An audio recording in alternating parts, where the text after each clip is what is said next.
Pakistani drama industry की उभरती अदाकारा मैमुना कुद्दूस ने कहा है कि उन्हें 9 जमात में अपने वालिद के दोस्त के बेटे के साथ पहली मोहब्बत हुई थी और ये मोहब्बत अभी तक उनके दरमियान दोस्ती की शक्ल में मौजूद है। तफसीलात के मुताबिक खुबरू अदाकारा मैमुना कुद्दूस ने हाल ही में एक निजी टीवी के नाइट शो में बतौर मेहमान शिरकत की। इस दौरान उन्होंने अपनी निजी पेशावराना जिंदगी और अदाकारी के शोबे में कदम रखने समेत बात की। मैमुना कुद्दूस ने शो के दौरान बताया था कि इन्होंने इब्लाग आम्मा मास कम्युनिकेशन की डिग्री हासिल कर रखी है।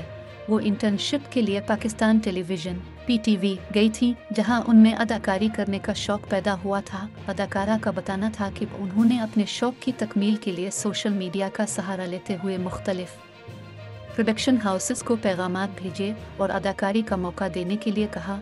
उन्होंने अपना पहला एडिशन अदाकार एजाज असलम के प्रोडक्शन हाउस में दिया था और पहला ड्रामा भी उन्होंने एजाज असलम के साथ ही किया था। मैमुना कुद्दूस का शो के दौरान कहना था कि यह गलत तासुर है कि आजकल के दौर में सोशल मीडिया फॉलोअर्स देखकर फनकारों को कास्ट किया जाता है।